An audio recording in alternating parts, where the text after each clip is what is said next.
विधायक दल का नेता चुने जाने के बाद मोहन यादव ने भी प्रधानमंत्री मोदी के विश्वास पर खरा उतरने का भरोसा दिया।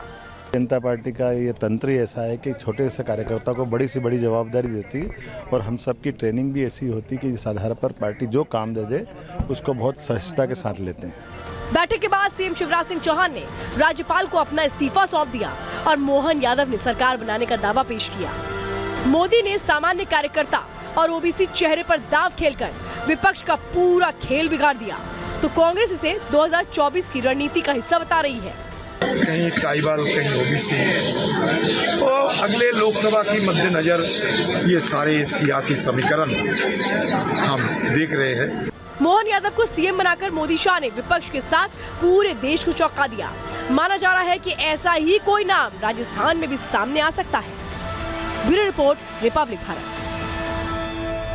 तो जिस तरीके से आज मध्य प्रदेश में सब चौंक गए, लेकिन अब ये देखना है कि आगे राजस्थान में कौन होगा, क्योंकि छत्तीसगढ़ के जो मुख्यमंत्री हैं विष्णुदेव साय वो क्लियर हो गए, तो मध्य प्रदेश में डॉक्टर मोहन यादव वो क्लियर हो गए। लेकिन सस्पेंस कहां को लेकर के बरकरार है? राजस्थान को लेकर बरकरार है, जिसके लिए कहा जा रहा है कि कल विधायक दल की मीटिंग होगी और उसके बाद राजस्थान का मुख्यमंत्री कौन होगा ये भी क्लियर हो जाएगा। लेकिन जो स्ट्रैटेजी अपनाई गई है मध्य प्रदेश को लेकर के वो क्लियर बताती है कि कैसे एक मास्टर स्ट्रोक है, ओबीसी वोट बैंक को कैसे एक तरीके से साधने की कोशिश की गई है इस चेहरे के साथ। और बहुत अहम हो जाता है कि राजस्थान में जिन नामों को लेकर चर्चा चल रही है, क्या वही नामों में से कोई एक नाम मुख्यमंत्री का होता है या वहां पर भी कोई शॉकिंग फेस सामने आता है? ये देखना बेहद दिलचस्प होगा, क्योंकि सबसे अहम छत्तीसगढ़ में भी देखा जो नामों की चर्चा हो रही थी उससे अलग दूसरा नाम सामने आया, तो मध्य प्रदेश में जिन नामों की चर्चा हो रही थी उनसे अलग दूसरा नाम सामने आया। आज वो तस्वीर भी हमने देखी जिसमें मोहन यादव किस तरीके से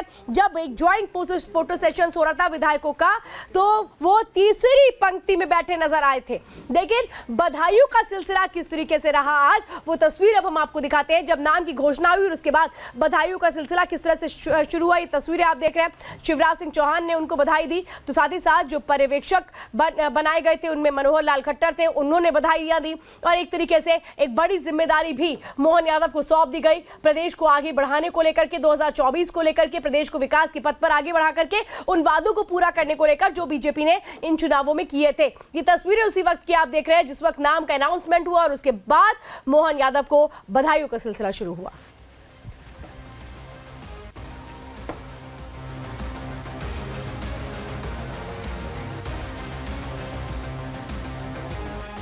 तो देखिए सबसे अहम हो जाता है अब जो ताज मिला है उसको एक तरह से कैसे निभाया जाएगा, उस बड़ी जिम्मेदारी को। मोहन यादव के बारे में जरा कुछ जानकारी आपको दे देते हैं।